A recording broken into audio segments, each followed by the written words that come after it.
राजस्थान के नामकरण के बाद में हम शुरू करते हैं राजस्थान के इतिहास का जो चैप्टर नंबर 2 है। सबसे पहले पढ़ेंगे हम मेवाड़ का इतिहास।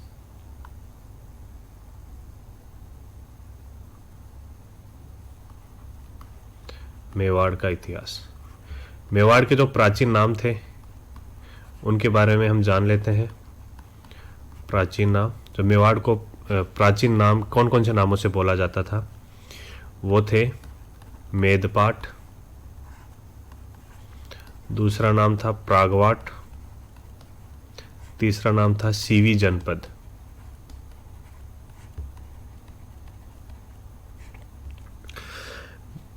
मेवाड़ के अंदर मुख्य रूप से गुहिल वंश का शासन था। गुहिल वंश, गुहिल वंश की मेवाड़ के अंदर जो स्थापना करता है वो उसका नाम है गुहिल। राजा का नाम ही गुहिल है, उसी के नाम से गुहिल वंश नाम पड़ा था। इनके पिता का नाम शिलादित्य था।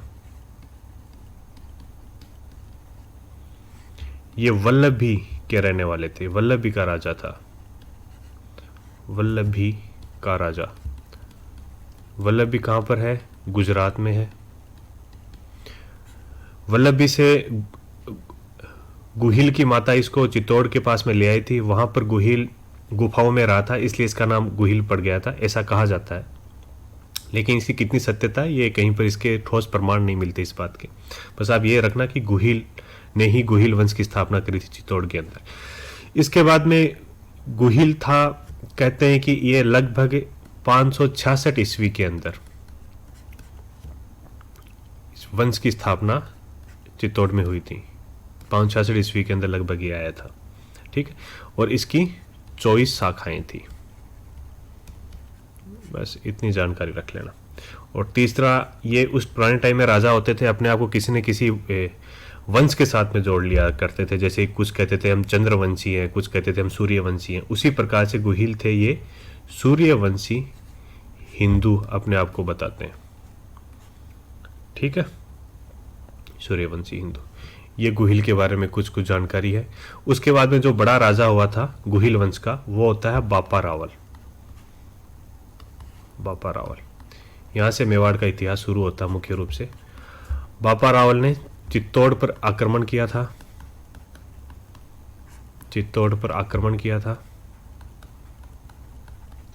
आक्रमण करके उस टाइम चित्तौड़ का राजा था मान मोरी, इसको हराया।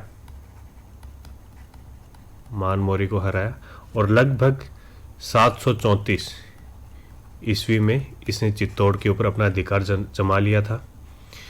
इसके बाद में दूसरी इसके बारे में बात है, वो कहा जाता है कि यह हरित ऋषि का शिष्य था। हरित ऋषि का शिष्य इसको कहा जाता है। तीसरी इसके बारे में जो जानकारी मिलती है वो ये कहा जाता है कि इसका वास्तविक नाम कालभोज था। वास्तविक नाम कालभोज था। इसके बाद में इन्होंने अपनी राजधानी थी ये नागदा के अंदर बनाई थी। चित्तौड़ की प्रथम राजधानी कहाँ पर थी? नागदा। ये किसने बनाई थी? बापा रावल ने। ये अपने आप को एकलिंग जी के दीवान, एकलिंग जी के दीवान मानते थे। एकलिंग जी के दीवान, अपने आप को एकलिंग जी का दीवान मान करके शासन किया था इन्होंने। एकलिंग जी के दीवान इसलिए कहा जाता है कि जो गुहिल वंश है वो अपने आप को एकलिंग जी का दीवान मानता है। अगली जो इंपॉर्टेंट इंफॉर्मेशन है, इन्होंने नागदा में एकलिंग जी का मंदिर बनाया था। नागदा में एकलिंग जी का मंदिर, एकलिंग जी का मंदिर इन्होंने ही बनाया था। इसके बाद में इनके बारे में यही भी कहा जाता है कि इन्होंने मुस्लिम सेना थी, मुस्लिम सेना को हराया था। अब कौन सी सेना थी ये कहीं पर जानकारी नहीं मिलती। सेना को हराया था, बस केवल ये अपने को इतिहास में जानकारी मिलती है कि इन्होंने मुस्लिम सेना को हराया था और अफगानिस्तान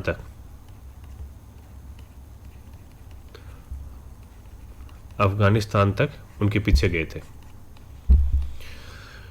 इसके बारे में और जानकारी मिलती है, वो ये मिलती है कि इन्होंने 115 ग्रेन का सोने का सिक्का सिक्का चलाया।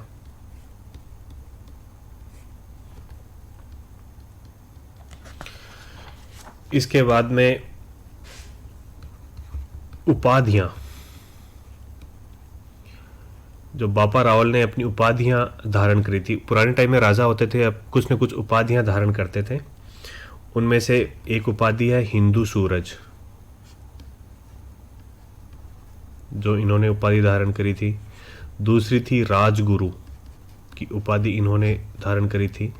तीसरी उपाधि है चकवे, ये इंपॉर्टेंट है, ये एग्जाम में कई बार पूछा जाता है। चकवे का मतलब है चारों दिशाओं का विजेता, चारों दिशाओं का विजेता, ये इनके बारे में कहा जाता है। ठीक, इसके बाद में अगला राजा हम पढ़ेंगे, उनका नाम था अल्लट। ये बापा रावल का बेटा था, बापा रावल का बेटा था अल्लट। अल्लट के बारे में अपने को जानकारी मिलती है, शार्णेश्वर प्रशस्ति मिली थी अपने को, शार्णेश्वर प्रशस्ति। प्रशस्ति का मतलब ये होता है कि पुराने टाइम में राजा महाराजा अपनी प्रसिद्धि, अपना गुणगान करने के लिए कहीं न कहीं पर कुछ पत्थरों के ऊपर कुछ लिखवा दिया करते थे, जिनको प्रशस्ति कहते हैं।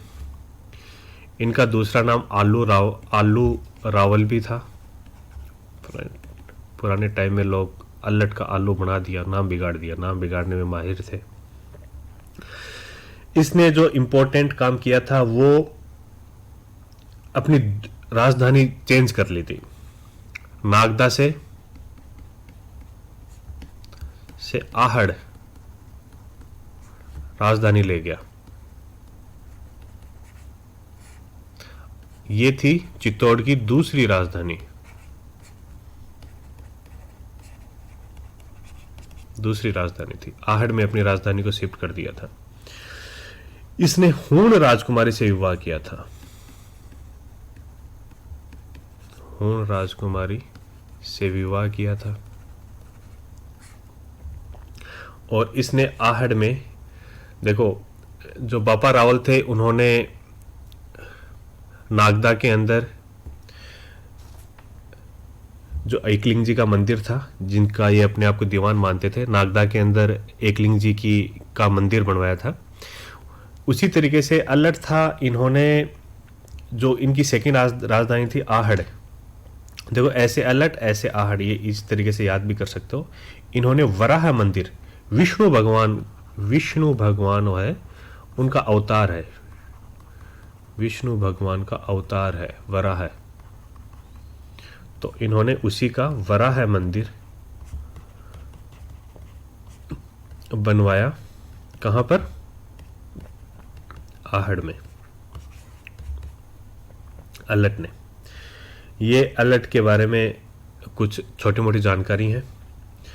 एक ये भी कह सकते हो, अल्लट ने सबसे पहले नौकरशाही की स्थापना करी थी, की स्थापना अपने राज्य में करी थी।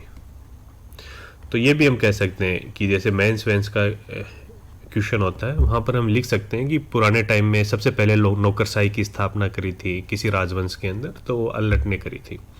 तो पुराने राजा थे वो नौकरशाही के ऊपर विश्वास करते थे, कुछ कुछ राजा थे, तो अपना शासन व्यवस्था को सुचारू रूप से चलाने के लिए वो नौकरशाही भी की व्यवस्था का भी प्रबंध करते थे। इसके बाद में अगला इम्पोर्टेंट राजा है जेतर सिंह। देखो जेतर सिंह का जो कार्यकाल था वो 1213 से लेकर के 53 के बीच में था। ज़्यादा पूछा नहीं जाता, लेकिन फिर भी माड़ा मोटा ऐसा ही है, कहीं पर 50 लिखा होता है, कहीं पर 52 लिखा होता है, कहीं पर 53 लिखा होता है, लेकिन लगभग 1213 से लेकर के 1253 तक का इसका शासन था मेवाड़ के अंदर। इसके शासन में एक सबसे इम्पोर्टेंट युद्ध था जिसको कहते हैं भूताला का युद्ध, जिसके बारे में जेतर सिंह को जाना जाता है। ये कहाँ पर, भूताला कहाँ पर जगह है? उदयपुर में। उदयपुर में लड़ा गया था। ये 1227 ईस्वी में, लगभग 1227 ईस्वी में लड़ा गया था। किस किस के बीच में लड़ा गया था? जेतर सिंह वर्सेस इल्तुतमिश। इल्तुतमिश जेतर सिंह के साथ युद्ध करने के लिए आया था। इल्तुतमिश कहाँ का सम्राट था उस टाइम में? दिल्ली का सम्राट था। इसमें जेतर सिंह जीत गया था। भागती हुई इल्तुतमिश की सेना थी, इन्होंने मेवाड़ को लूट लिया था। मेवाड़ को लूट लिया था। जब जेतर सिंह ने इनको अच्छी तरीके से हरा दिया तो सेना जा रही थी, जाते जाते इनके हाथ में कुछ लगा नहीं, तो इन्होंने सोचा कि हम कुछ लूट पाटे करके चले जाएं। इसी तरीके से इन्होंने मेवाड़ को लूट लिया था। तो ये कहा जाता है कि इल्तुतमिश की लौटती हुई सेना ने मेवाड़ में भी, मेवाड़ नहीं तो नागदा कहा जाता है, नागदा को लूट लिया था। ठीक है, ये बड़ा शहर यही था, तो मेवाड़ को लूट लिया था। कभी कहते हैं कि नागदा को लूट लिया था। एक सबसे बड़ी इंपॉर्टेंट चीज़ ये भी है कि जेतर सिंह के शासन को मेवाड़ का श्रवण काल कहते हैं। इनके शासनकाल को मेवाड़ का श्रवण काल कहा जाता है। बस ये सारी इंफॉर्मेशन है। और सबसे बड़ी इंपॉर्टेंट चीज़, ये भूताला का युद्ध इंपॉर्टेंट क्यों है? भूताला का युद्ध इसलिए इंपॉर्टेंट है कि इस युद्ध की जानकारी अपने को कहाँ से मिलती है, इसलिए यह इंपॉर्टेंट है। ये जय सिंह सूरी, जय सिंह सूरी सूरी की पुस्तक है। इसका नाम है हमीर मद मर्दन। इससे अपने को इस युद्ध के बारे में जानकारी मिलती है। जय सिंह सूरी की पुस्तक है हमीर मद मर्दन। ये हमीर शब्द था, एक्चुअली में ये आमिर कहते हैं कि ये आमिर शब्द से बना हुआ हमीर। हमीर मद मर्दन का मतलब हम हिंदी में समझे तो ये कह सकते हैं कि इल्तुतमिश का घमंड था, उसको तोड़ दिया गया। इस तरीके से इसका एक्चुअल मतलब यही होता है। तो जय सिंह सूरी की पुस्तक से अपने को ये इंफॉर्मेशन मिलती है।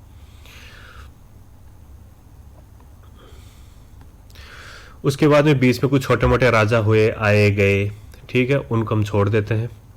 अब सबसे ज़्यादा इंपॉर्टेंट अगला राजा आता है रतन सिंह,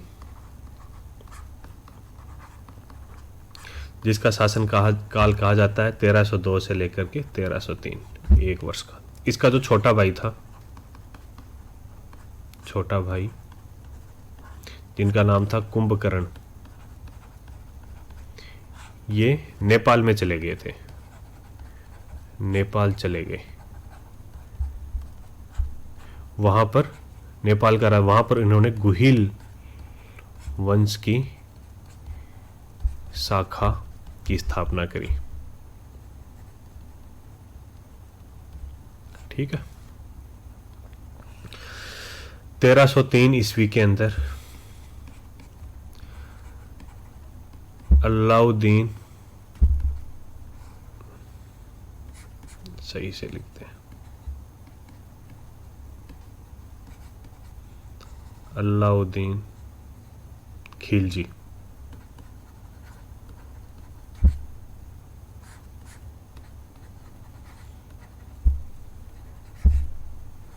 अलाउद्दीन खिलजी, जो उस टाइम दिल्ली का सुल्तान होता था, इन्होंने चित्तौड़ पर आक्रमण किया था।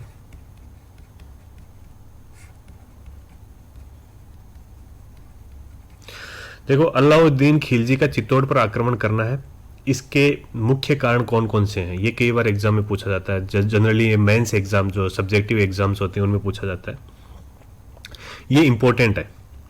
इसमें एग्जामिनर आपसे क्या पूछना चाह रहा है वो इंपॉर्टेंट है।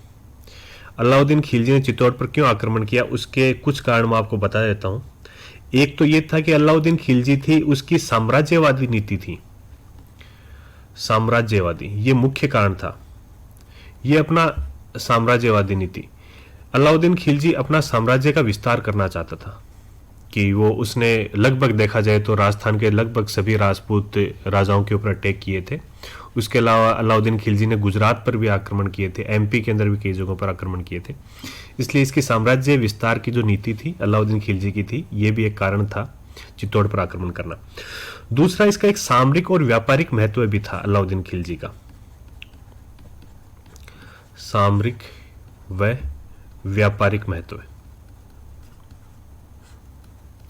वो इसलिए था कि इसको बार बार अलाउद्दीन खिलजी को गुजरात जाना पड़ता था। गुजरात एक बहुत ही इंपॉर्टेंट जगह थी, क्योंकि वहाँ पर बंदरगाह थी, वहाँ पर पोर्ट थे, तो वहाँ से व्यापार होता था दिल्ली के लिए, इसलिए इसको बार बार यहाँ से जाना पड़ता था।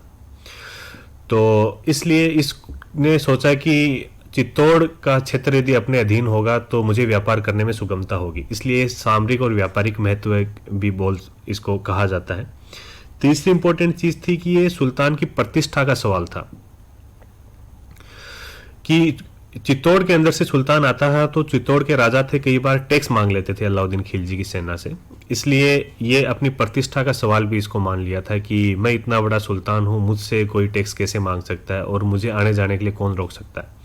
तो कह सकते हैं कि ये सुल्तान की प्रतिष्ठा का सवाल भी था। एक्चुअली में क्या हुआ था कि जो रतन सिंह के पिताजी का नाम था, रतन सिंह की जो पिताजी थे इनका नाम था समर सिंह। समर सिंह इन्होंने एक बार अलाउद्दीन जी की सेना, अलाउद्दीन खिलजी की सेना थी, वो गुजरात से वापस दिल्ली की ओर जा रही थी, तो उनको बीच रास्ते में रोक करके उनसे टैक्स वसूल कर लिया था, टैक्स वसूल कर लिया था। इससे सुल्तान को बहुत बुरा लगा, उन्होंने इसको अपना प्रतिष्ठा का सवाल समझ लिया था। चौथी इंपॉर्टेंट चीज ये थी कि जो चित्तौड़ था उस टाइम एक बहुत ही शक्तिशाली राज्य हुआ करता था, और चित्तौड़ का बढ़ता हुआ प्रभाव था वो कहीं न कहीं अलाउद्दीन खिलजी को चिंतित कर रहा था। चित्तौड़ का जो बढ़ता प्रभाव है, क्योंकि कुल मिलाकर के उस टाइम में चित्तौड़ था वो राजस्थान के राजपूत शासकों में से सबसे ज़्यादा मजबूत जो शासक थे वो चित्तौड़ के ही हुआ करते थे, और सबसे बड़ा जो क्षेत्र था वो भी चित्तौड़ वालों के पास में था, इसलिए इनका जो प्रभाव बहुत ज़्यादा बढ़ रहा था वो भी किसी न किसी तरीके से चिंतित कर रहा था सुल्तान को। ये इसके मुख्य कारण है। पांचवा एक कारण जो कहते हैं पद्मिनी वाला, वो गौण है, उसको आप मानो तो मानो, नहीं मानो तो मत मानो, वो लिखो तो लिखो, अदरवाइज उसको कोई नहीं पूछता, कोई उसको मानता भी नहीं। लोग नहीं कहते कि उस टाइम में राजा महाराजा किसी रानी के लिए इतना बड़ा युद्ध कर लिया करते थे, लेकिन ये चार मुख्य कारण है।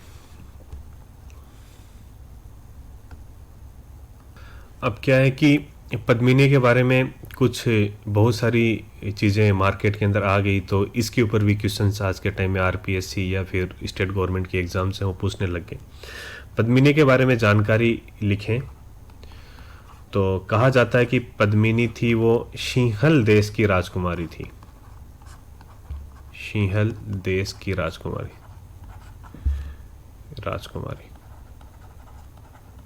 अभी सिंहल देश है वो कहाँ पर है ये मुझे आप बताना, सिंहल देश किसको कहा जाता है। दूसरा, इसके पिता थे, उनका नाम था गंधर्वसेन।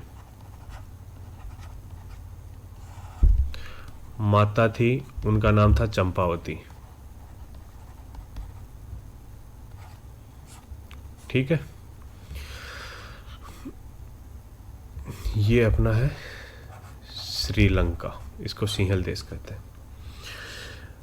1303 में जो इंपॉर्टेंट चीज है, ये मेवाड़ का पहला साका हुआ था, प्रथम साका।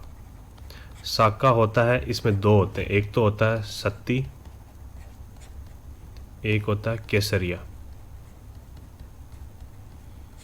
इसमें जो राजकुमारियां रानियां होती हैं, और वो क्या होती, आग में जौहर कर लेती थी, जौहर भी कह सकते हैं, जौहर प्लस केसरिया होता है, सत्ती छोड़ो, जौहर प्लस केसरिया। सत्ती होना तो आग में अपने आप को समाहित करने को सत्ती कहते हैं। केसरिया में पुरुष होते थे, वो केसरिया वस्त्र पहन करके अंतिम क्षणों में युद्ध के लिए जाते थे, कि जब अब तो जो किला है, फोर्ट है, उसके ऊपर पूरा अधिकार हो ही गया, तो अंतिम क्षणों में अपने प्राणों को ये युद्ध भूमि के अंदर त्याग देते थे, उसको केसरिया कहते थे। जौहर पीछे से जो औरतें होती थी वो आग में अपने आप को अग्नि में समर्पित कर देती थी, उसको जौहर, जौहर प्लस केसरिया होता है, इसको साका कहते हैं। ये मेवाड़ का प्रथम साका था। इसमें जौहर किसने किया था, पद्मिनी ने। जौहर तो किया था पद्मिनी ने, और केसरिया किसने किया था, रतन सिंह ने। रतन सिंह ने केसरिया किया था।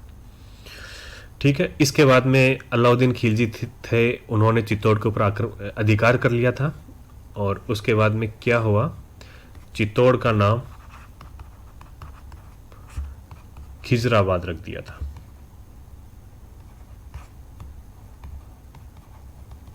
चित्तौड़ का नाम क्या रख दिया था, खिजराबाद। और यहाँ पर अपने पुत्र का नाम, जिसका नाम था खिज्जर खां,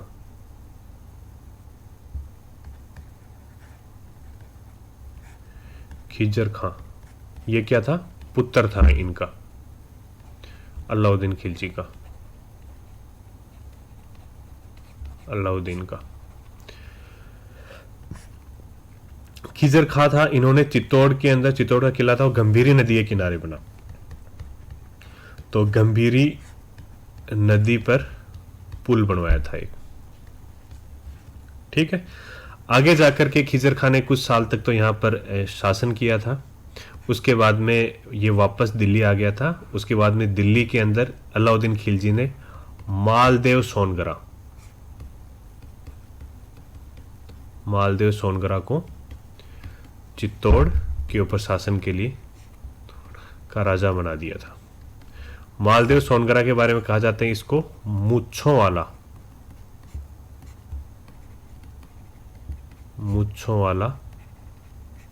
मालदेव, या मुछाला राजा, या मूंछों वाला मालदेव इसको कहते हैं। ठीक है, अब कुछ और इंफॉर्मेशन भी मिलती है अपने को इसी टाइम की। वो थी एक काव्य, महाकाव्य था जिसका नाम था पद्मावत। ये 1540 में लिखा गया था।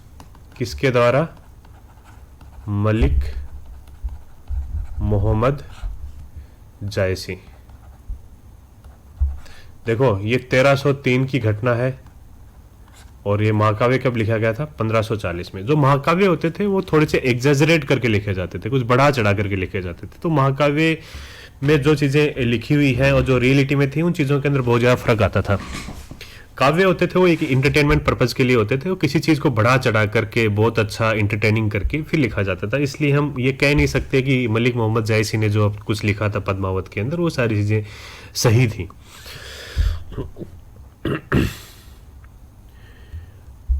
ये पद्मावत के अंदर जो कहानी लिखी हुई थी, इसको एक इंपॉर्टेंट चीज़ ये है कि मुहुणोत नैणसी, आगे जाकर के बताऊंगा मैं, मुहुणोत नैणसी एक बहुत ही अच्छा इतिहासकार थे, राइटर थे, बहुत अच्छी अच्छी किताबें लिखी थी इन्होंने।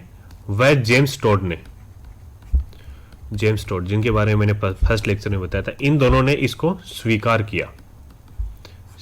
किया, माना कि ये चीज़ सही है। ठीक है, एक किताब और है, बहुत ही इंपॉर्टेंट किताब है, खजाइन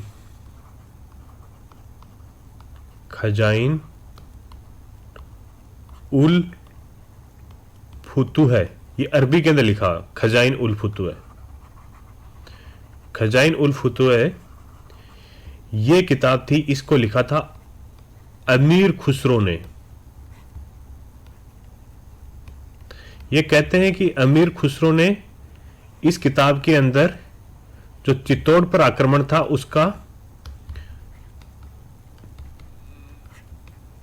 चित्तौड़ आक्रमण का आंखों देखा वर्णन इस किताब में किया है।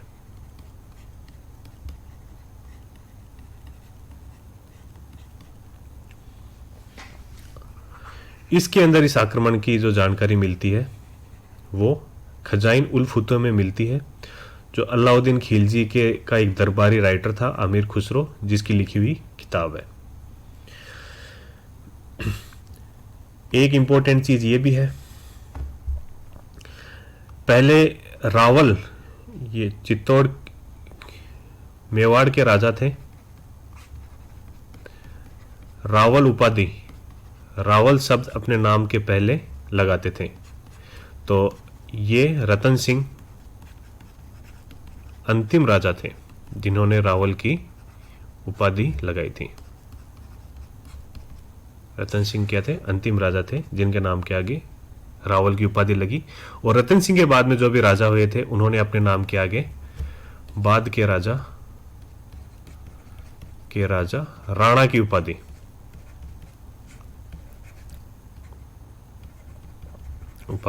लगाते थे। एक और किताब है हेमरत्न सूरी की, ये भी इंपॉर्टेंट है।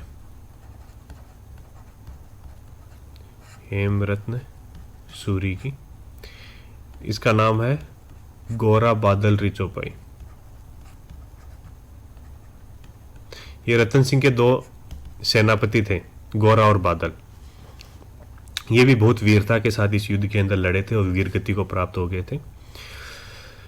अलग अलग कहानियां हैं, बस अपने को एग्जाम के हिसाब से, एग्जाम की दृष्टि से इतना ही देखना है। गोरा बादल री चौपाई थी, चौपाई, इसके बारे में भी इस युद्ध का वर्णन मिलता है।